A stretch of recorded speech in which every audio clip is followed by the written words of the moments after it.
La route Ngaoundéré Marwa ne passe pas. La route Marwa Kousseri ne passe pas. La route Marwa Kaele Yagua ne passe pas. La route Marwa Mokolo, c'est encore catastrophique. Qu'est-ce que le Grand Nord gagne dans cette histoire-là? Qu'est-ce que le Grand Nord gagne à cette fidélité depuis 42 ans? Qu'est-ce que le Grand Nord a gagné? Donc si on voit bien, c'est comme si vraiment le mot mouton du Nord résonne dans vos cœurs et dans vos têtes. Ce n'est plus pour s'amuser. Mais dites-vous que le mouton du Nord n'est plus mouton. Il était simplement caractérisé par la résilience que nous, les hommes politiques, nous aimons tant utiliser. L'homme du Grand Nord restera patient. L'homme du Grand Nord sera digne. Mais l'homme du Grand Nord n'acceptera pas qu'on piétine sa dignité. Il est temps que vous réfléchissez. Il est grand temps que vous vous réfléchissez. Bonsoir à tout le monde.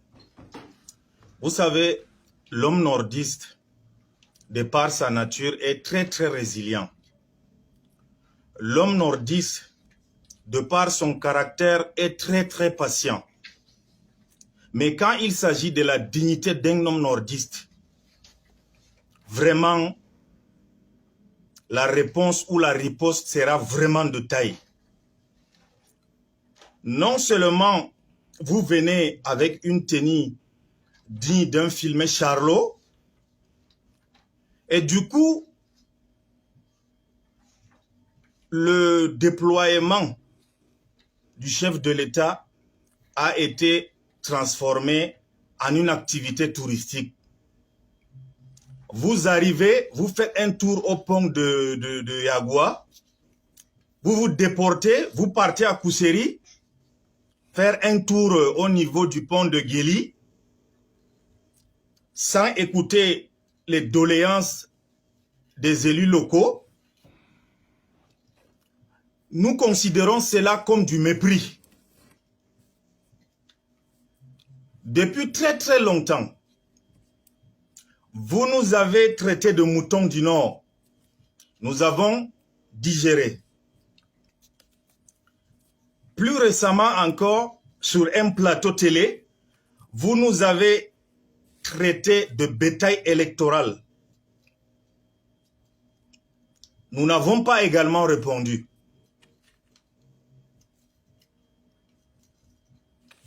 La résilience, on a été résilient jusqu'au bout. À l'heure actuelle, nous réclamons ce qui devait nous revenir. Nous voulons également vivre aisément, comme le reste de la population du Grand Sud. Nous voulons des hôpitaux. Nous voulons les routes. Nous voulons un climat d'affaires serein avec le Nigeria. Nous voulons une oreille attentive du chef de l'État à qui on accorde tout le temps nos voix. Mais cette fois-ci, ça sera du donnant-donnant, pour ne pas dire du gagnant-gagnant. Le mouton que vous voyez, le mouton que vous apercevez, n'est pas un mouton comme disait un oncle à moi. Parmi ces moutons, il y a chèvre dedans.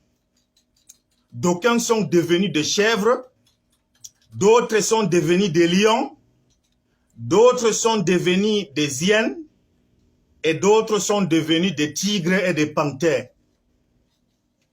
Nous n'acceptons plus ce mépris-là. Nous ne voulons plus qu'on nous méprise. Si le chef de l'État vous a envoyé pour venir voir la situation, venez discuter avec les élites, venez discuter avec les leaders, Venez discuter avec les élus locaux, tout simplement. Et vous n'êtes pas sans ignorer que nous avons tout un chapelet de doléances. La route Ngaoundéré Maroua ne passe pas. La route Maroua Kousseri ne passe pas. La route Maroua Kaele Yagua ne passe pas. La route Maroua Mokolo, c'est encore catastrophique. Qu'est-ce que le Grand Nord gagne dans cette histoire-là? Qu'est-ce que le Grand Nord gagne à cette fidélité depuis 42 ans? Qu'est-ce que le Grand Nord a gagné? Donc si on voit bien, c'est comme si vraiment le mot mouton du Nord résonne dans vos cœurs et dans vos têtes. Ce n'est plus pour s'amuser. Mais dites-vous que le mouton du Nord n'est plus mouton. Il était simplement caractérisé par la résilience que nous, les hommes politiques, nous aimons tant utiliser. L'homme du Grand Nord restera patient. L'homme du Grand Nord sera digne. Mais l'homme du Grand Nord n'acceptera pas qu'on piétine sa dignité. Il est temps que vous réfléchissez. Il est grand temps que vous réfléchissez. Nous sommes debout maintenant. On a préparé l'audience, des gens de travail. Maintenant là, vous dites que vous ne le faites pas. Nous là-bas là tous, si vous ne le faites pas, on va démissionner, tout on va laisser les partis là. Comment? Ce n'est pas votre problème. Voilà. Allez-y.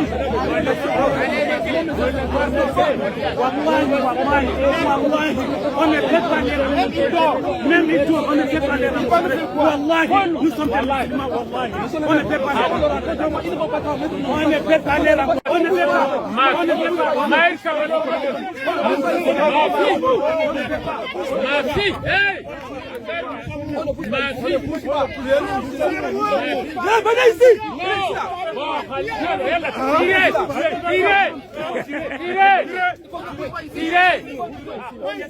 Isu vêtement mergira ani angongo bisa pom dinti menara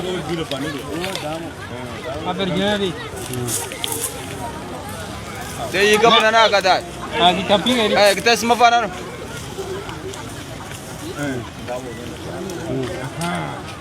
aro emini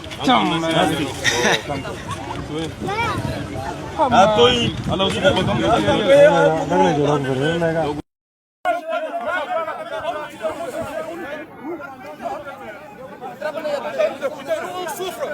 vous souffrez avec les Boko Haram. Nous on souffre, ils doivent nous écouter. Allez, simplement. Tout le monde là-bas.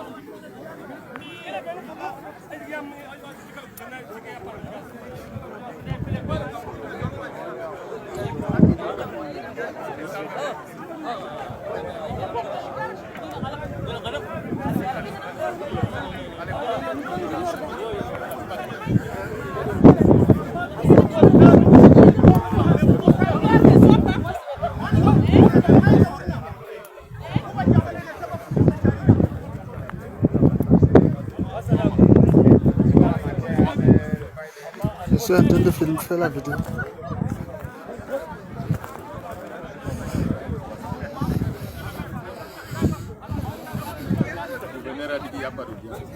Il va faire l'audience ici.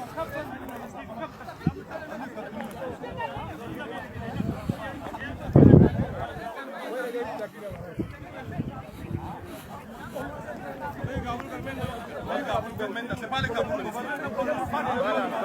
Allez-y.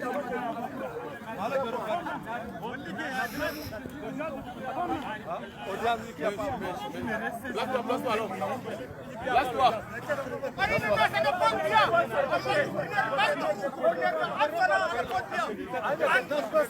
Ah bon? Viens me filmer. Ah, tu me filmes aussi, hein?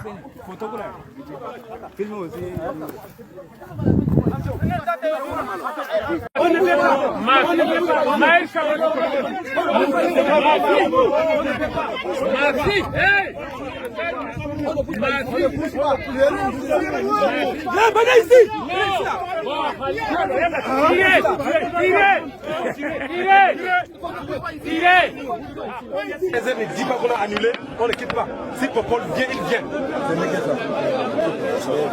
Non. Qu'on m'enlève aujourd'hui, je suis d'abord vacataire. Très en colère, se manifestant contre la création du parc Mabet-Bet, dans l'arrondissement de Guiriguis, n'a pas fait l'économie de mots pour exprimer le mécontentement des populations touchées par le projet. Il a craché le venin devant les autorités de la région, dont le gouverneur de l'extrême nord, qui est descendu sur les lieux de manifestation. Le 8 février 2025, ces protestataires sont sortis en grand nombre pour bloquer la circulation sur la route au niveau de Courbi, l'une des localités impactées par le corridor d'éléphants contesté. Malgré la présence du gouverneur sur le terrain, les marcheurs n'ont pas abdiqué à leur protestation. On revendique nos droits. Nos parents sont morts ici et nos grands-parents sont morts ici. Et aujourd'hui, on te dit de quitter comme ça. Mais ça ne nous plaît pas. Mais demander à Yaoundé de parler ça à 13h si annonce que l'annulation de parc est effectuée, il n'y a pas de problème. Là, on est clair. Mais s'il n'annonce pas, même si c'est 100 jours ici, là, on est toujours sur place. On ne quitte pas de là. Pour apaiser les esprits surchauffés, afin de trouver une solution au problème, le ministre de l'administration territoriale est venu à Kaélé le 12 février 2025 rencontrer les populations en colère et les forces vives du département du Mayokani. Je suis ici sur très haute instruction de son Excellence M. Paul Biya, président de la République, chef des armées, père de la nation, qui m'a instruit de venir faire l'évaluation de ce problème de parc qui crée beaucoup de problèmes. Je voudrais vous dire que je vous ai écouté religieusement. Nous avons pris bonne note de toutes les récriminations et les problèmes que pose ce parc. Mais comme c'est le chef d'État qui m'a envoyé en mission, la primaire de l'information c'est au chef de l'État. Donc nous allons faire le rapport au chef de l'État. Et vous savez bien que c'est le chef de l'État qui définit la politique de la nation.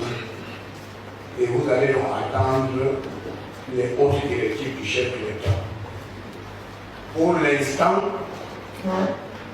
nous disons une fois que heureux les artisans de la paix, parce qu'ils seront appelés fils de Dieu.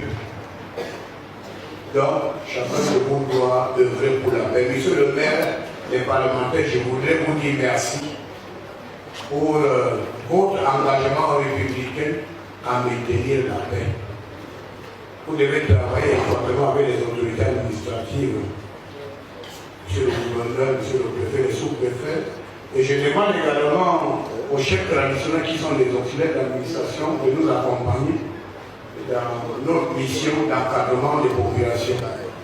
La rencontre de Paul Atangandi avec ces hommes et femmes est sanctionnée par un rapport qui sera transmis au président de la République pour une décision finale, a affirmé le MINAD.